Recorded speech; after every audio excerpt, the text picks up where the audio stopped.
السلام عليكم واهلا بكم في فيديو جديد. وانت بتبني مختبر الاختراق بتاعك تبقى محتاج ان انت تنزل تطبيقات بتتطلب حذف او ازالة الحماية عندك على الويندوز، ودي حاجة ما تستاهلش ان احنا ناخد عليها ريسك ونجرب على نسختنا الاصلية. لذلك هنشرح في الفيديو ده ازاي ننزل نسخة وهمية على فيرتوال ماشين.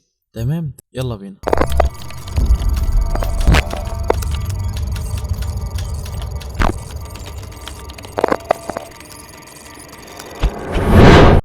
في البداية احنا بنستخدم فيرتوال ماشين في ام وير ورك ستيشن.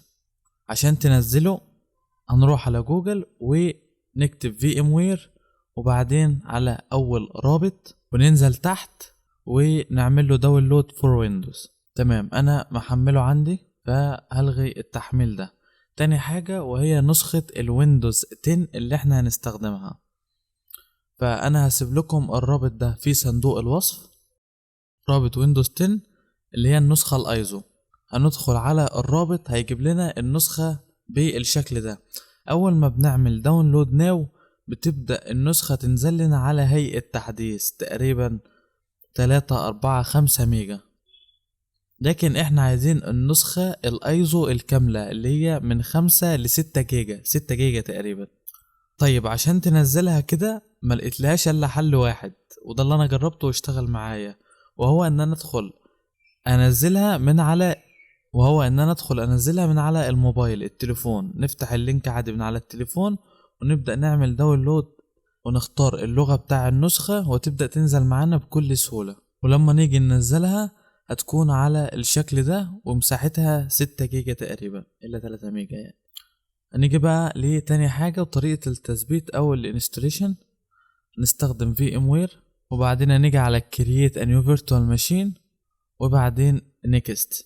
هنختار رقم 2 اللي هي installer image ISO ونختار النسخة بتاعتنا، نشوف احنا محملينها فين ونبدأ نختارها.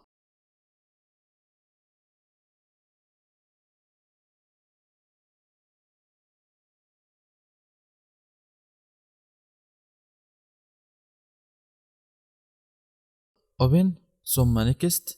هنا بيقولك لو انت شاري الويندوز ومعاك ليها مفتاح تقدر تحطه هنا. هنا نحط الفول نيم او الاسم اليوزر نيم وتحتيه الباسورد.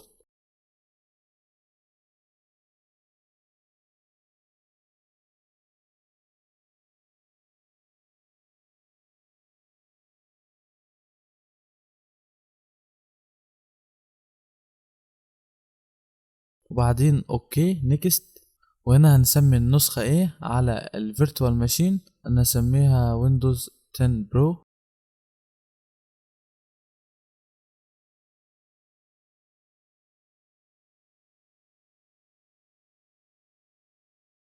ثم نيكست. هديله 60 جيجا بايت مساحة. هنبدأ بعد ما عدلنا المساحة نختار البروسيسور ونديله الرام. انا عندي الرام 20 فبديله اقل حاجة انت ممكن تديها له عشان ما يعملش لاج معاك هي 6. ممكن لو انت الرام عندك 8 يدوله 4. تمام، البروسيسور بديله 6. حلو جدا. وبعدين كلوز وفينش. يبدأ كده يعمل لي انستول. يبدأ هنا يكريت لي النسخة.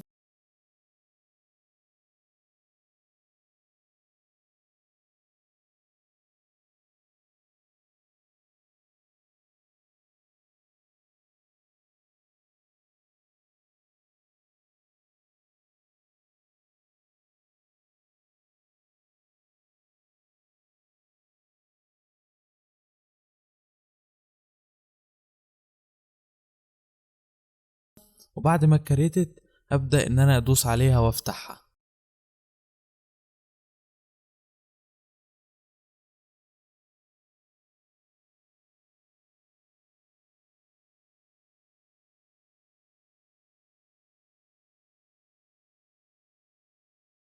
نكتب الباسورد اللي احنا عملناه اثناء التسطيب. وبس يا سيدي، كده نكون عملنا نسخة ويندوز 10. في الفيديو الجاي ان شاء الله هنشرح ازاي نحذف الحماية، عشان لو حابين ان احنا نجرب عليه تطبيقات خطيرة او ملهاش مصدر او التطبيقات اللي بتتطلب حذف الحماية. سلام واشوفكم في فيديو جديد.